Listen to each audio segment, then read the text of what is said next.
Hello everyone, welcome back to another video. Thank you so much for being here. My name is Aziz Rakla, and today we are going for the second part of the text animation. And in this tutorial, we're gonna go over three steps. Step number one, we're gonna animate more text, and at this time we're not gonna be using keyframe. We're just gonna use a third-party plugin, which is Grayscale Gorilla. I hope I pronounced it correctly. And then the good thing about those plugins, they have a lot of presets. It's easy to use. Just pick one, apply it, and you're good to go. Okay. So steps number two, we're gonna add material with selection text. I'm gonna show you how to add material in front and the back of geometry. And then last steps, we're gonna be saving and rendering the animation. And this is the final result. We're gonna get to see the animation in the video, basically in video format. Okay, so let's go ahead and take a look at the PowerPoint here.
Okay, so let's go ahead and get started. So I'm going to T icon. I'm going to click on hold. I'm going to grab my move text. And let me get also the other text just to show you very quick the difference between those two texts and why this is important. So, and I think you can see here what's going on in Attribute Manager. If I select text supply, you will see the only three tabs here, which is the basic, the coordinate, and object. But if I select this text right here, you will see more tabs. And that's because this more text, it's made up with different objects. It's a combination of the vector, generator, like extrude. So it's already 3D text. So let me show you what I'm talking about. If I come here to a move graph, and you look at the effector here, this is one of those effector. It's made up with those for this text. And this is play a major role in animation because it's allowed to move the letters and the word and sometimes the entire paragraph. So this is very again, it's very important.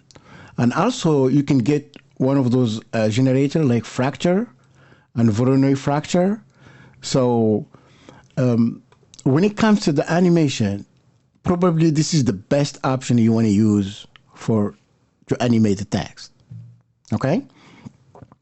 So let me go ahead and delete this text supply. I don't need it. Now, what I need to do from here, I'm gonna go ahead and change this text. Display my text what I want. It's your limitation. It's only, I'm gonna hit enter, your imagination. Okay, so let me display this here. Make this adjustment. I'm gonna make it in the middle actually. Move it here, scale it, and then there you go. So next thing, I'm gonna go to filter and turn this guy off, and then option D. Now I have my text display in the viewport. So your limitation is only your imagination. This is my favorite quote by Tony Robbins. When it comes to creativity, it's good to go big. Okay, yeah, whatever. So next thing what I want to do here is to go to the plugin, which is Grayscale Gorilla. I'm going to come here and I'm going to pick up the Transform Plus. Okay, so I'm going to grab my text and I'm going to connect to the transform, and he's going to ask me to click refresh, which is I'm going to do that right now. Let me slide this a little bit here so you can see. So I'm going to click on refresh. Now it's active. So remember, this is a plugin. It provides you with the preset. So all we have to do here is just come to the effect and choose the transition that we want in animation. So we don't need to deal with the keyframe like we did in previous tutorial. So again, we're just gonna come here. You got a bunch of the preset here. Let's just pick one. And then let's go ahead and play it.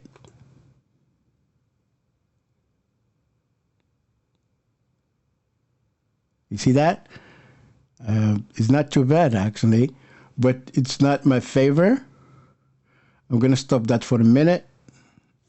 And then first of all, I'm gonna come for something for this transition is out. I mean, I need it to come in. And then I'm gonna go for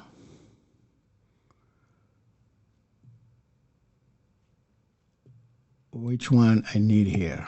Camera fly. Okay, let me try this one. And then start at the beginning. Let's play this out.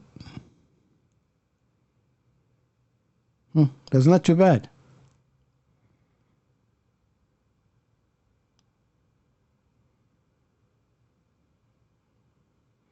It's not too bad. Let me go ahead, see, play something else. Well, you have a lot of option here, and remember, you have customize here. You can customize animation too.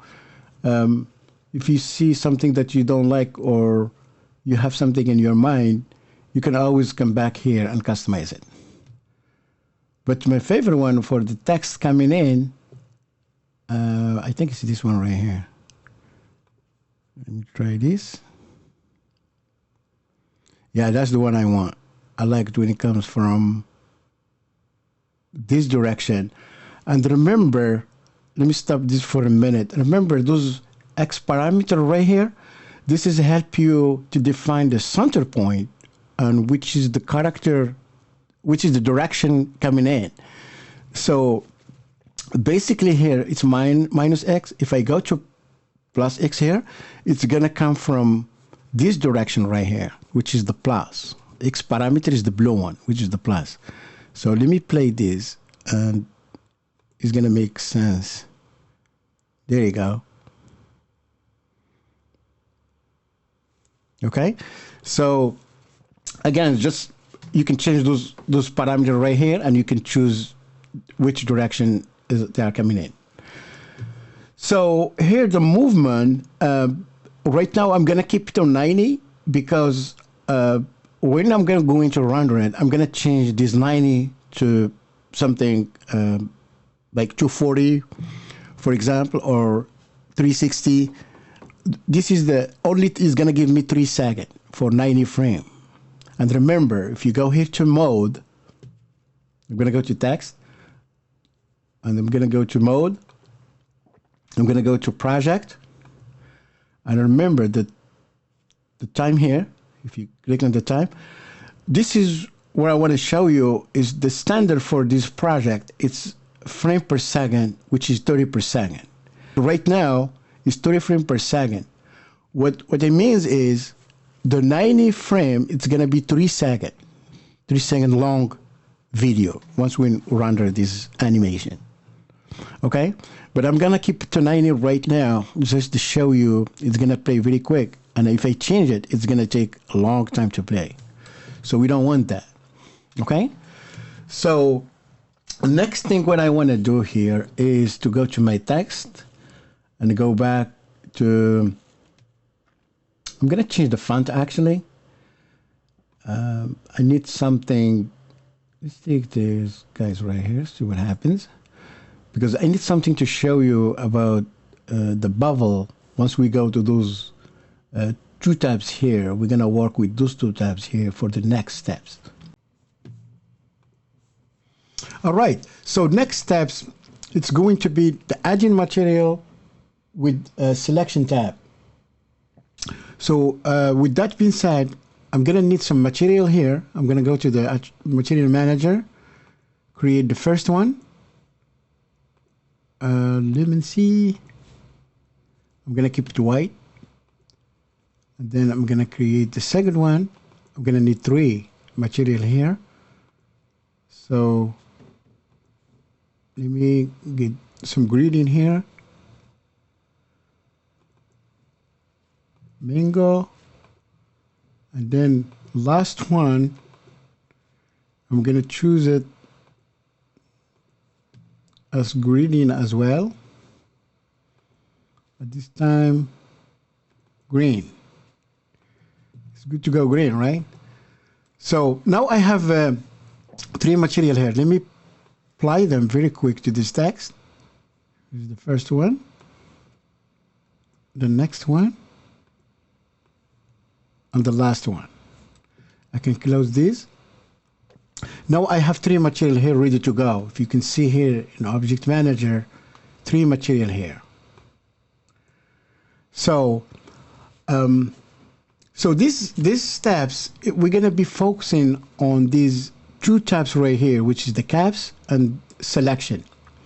So if I come here to the selection, there are 3 things that's going on here with this shell, star cap, end cap, and there is star bevel. It's grayed out. We're going to come back to this later. So right now, I'm just going to go ahead. Let me play this material here very quick. I'm going to press S1, capital. I'm going to orbit the camera. Why this Y is here? I think, okay. So let me scale the camera. I want to show you. I think you can see here with this color right here, the white color. This is represent the star cap, the front of the geometry, and this is the green one represent. If I come to selection here, represent the shield, the side of the geometry. Okay, so we have the shield and we have the star cap. The end cap is the back of geometry. If I orbit the camera, this is the end cap right here, the white. If I want to make a different color, I'm going to press C2 here. I'm going to show you later why I did this. So now I have this color right here. The mango is the back, and I have the green as the side, which is the shield. You know, if I orbit the camera, you're going to see the white front. So basically the way this works is if you come here to selection, you have S, you have C1, you have C2. Those are the letters that you can type in the material. Now I have text selected. That's why I have selection here. If I select material, you have under selection here, you can type C1, C2, or S. So if I type S, watch what happened. This material here on all the way to the right, it's gonna apply to the S, which is shield. So the mango is gonna play here. So let me hit enter. Check this out. Now you have this mango here, and we have S in selection. It's applied to this material. And let's see, remember I have here 3 material. Let's say I want to play the green material here. I want to play it to the shear, which is the side. So I'm going to move it all the way to the right. And then I come here. I'm going to type S. I'm going to have here, the green one. And if I come back to selection, the C1, it's going to give me the front. And again, let me explain this again one more time. Let's see, I want the mango or the orange to the front of the geometry. I'm gonna move it all the way to the right. I'm gonna come here. I'm gonna type C1, and it's gonna give me that color in front of the geometry. I hope that makes sense. So if I come back to the selection, the last one, which is the starter bubble, is grayed out. Why this is grayed out? Because if I come here to the caps, I have the size for the bubble here. The size is 0. So if the size is 0 for the bubble, that means there is no bubble basically. And the bubbles are the edges. So let me come here to the display and display this guy right here. It's gonna give me those black edges right here. So if I come here to the size and increase the size, you will see the edges that are increasing. Let me orbit the camera here, that way you can see a little bit better. Move it. And the more I increase the size for the bubble, the more the surface is going to become smaller. It's going to push forward. Okay? So you have different options here for the bubble, curve. You can choose the curve. You can choose the solid. It's just going to give you different transition here for those bubble. And you have some preset here. You can come always into the preset. Oops. Load the preset, and then you can choose one, and it's going to apply. Now, if I come back to the selection tab, you will have this active, R1 and R2. What that means is, if I come back to the material, and I put R1, watch what happened. I'm going to type R1. By the way, you have to have capital as those letters. So I hit enter. So this orange right here is going to apply to those like bubble. Okay. So yeah, it's just, I know it's very, very little bit very confusing at the beginning, but once you practice with them, what I will do, just come back to the material and play with this letter right here, like C1, and it's going to give you a different result, basically. Okay, so last thing we need to do here is to save and render this animation. So let me go ahead, make this straight over here. That's good. And I'm going to go ahead and delete those material here. I don't need them anymore. And the reason for that, because it's going to slow, it's going to speed up actually the process. If I delete them, they're going to speed up the process once I start rendering. So I'm going to go ahead to this asset browser, I'm gonna pick up, it's already here under the material. I'm gonna pick up this guy right here. I'm just gonna drop it. And then I can close it. Let's play this out.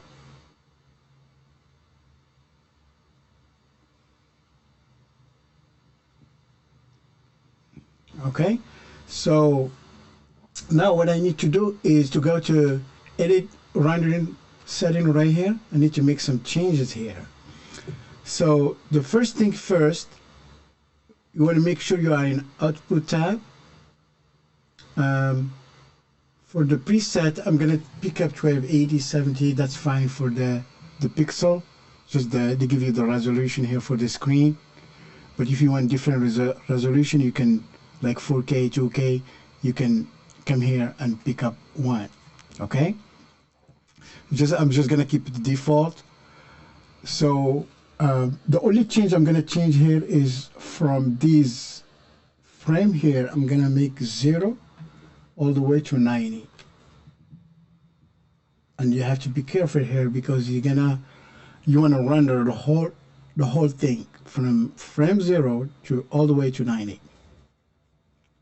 Okay, so the next change will be under the saving here. This is going to give you the location where we're going to save. You want to make sure this save checkbox is selected, and I'm going to click on location. So I'm going to go ahead, save it on desktop. I'm going to call these animation underscore 2. Click save. And the last change here under format, I'm going to pick up video format, which is MP4. Okay, so I can close this. Now I can start rendering the process. And this is really depends on your machine. The rendering process is going to take place here. And that's the reason I delete those material, because if you have too many too many material in Object Manager, it's going to slow the process. So just make sure you don't have too many graphics or too many objects, to save you some time. So now here it's going to render very quick because we have just sample animation, and it's going to be 3-second long video for 90 frames. So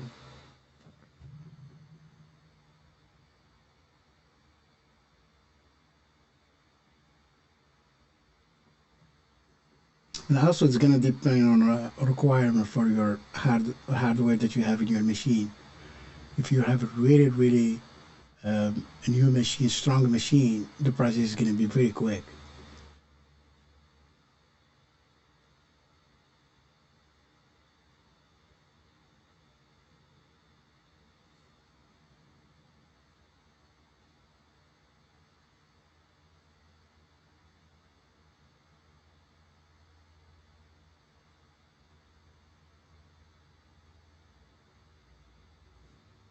Okay, it's done. Now I can close this, and I'm gonna go ahead minimize this, and then I'm gonna come here to the desktop. This is my file here where I save it. Just double click. I can play it, and here we go. Now you have 3-second long video for animation. And remember, Cinema 4D is not destructive software, which means you can go back and change the text, whatever you want to type here, like happy birthday, happy wedding, whatever you want to type in that video, and then render it again, and you will have it here. So you don't have to start the process from the beginning. Okay? So that's wrap up animation for this video. Thank you so much for watching, and see you next time.